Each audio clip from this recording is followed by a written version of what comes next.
As you know, if you've followed us for any time here at Alderman Farms, we're all about thriftiness. We're all about being frugal, saving money. But you know, we also want to point out that there are times when it's appropriate to spend a little money if it can save you some time. Patty ran across this automatic seeder some time ago, and she's had her eye on it. Been shopping online to see who had the best price. Found it locally for a little over $100. And I promise you, we don't spend $100 lightly.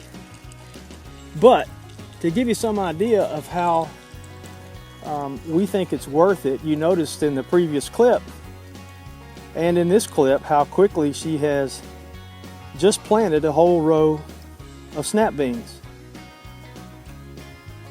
And when I say it planted the snap beans, it covers them up as well. It dug the trench. There's a little plow gizmo. I'll get a better, well, here's what that looks like. And you can see the numbers on there. There's like a depth gauge.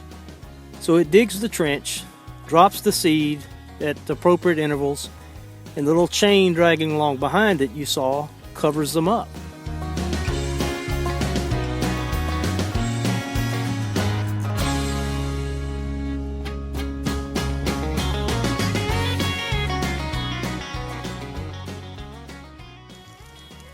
She planted 4 rows of corn and 4 rows of something else this morning.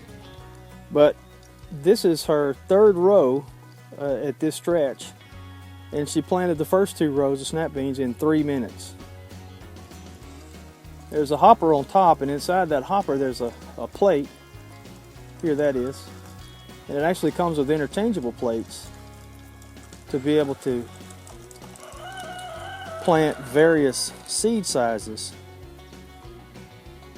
Here's a view from behind, looking at the bottom of the plow. You can see where the seed is dropped in, and this chain dragging behind it, believe it or not, will cover that seed up. Well, we found one drawback to the seeder, and that is, even though there are exchangeable seed guides that go in there in the hopper, there's not one big enough to handle beans the size of butter beans, which means we have to do those by hand every step of the way. But it'll give us a good comparison to see how long it takes to do a row of butter beans as opposed to using the seeder on the 4 rows of snap beans we did earlier. Not only is it taking more time to do the butter beans, but there's a little bit more back bending involved to get the beans where they're supposed to go, the right spacing and whatnot. So whereas the seeder, using it for the snap beans, dug the trench, dropped the seeds, covered the seeds, because the butter beans don't fit, we have to do that manually. It's been 4 minutes already, just digging the trench and dropping the seeds. So now that the butter bean row has been manually completed from start to finish, dug the trench, laid the seeds, covered it up, it took 6 minutes to do it. Whereas with the seeder, we were able to do 4 rows of snap beans in the same amount of time. So you do the math.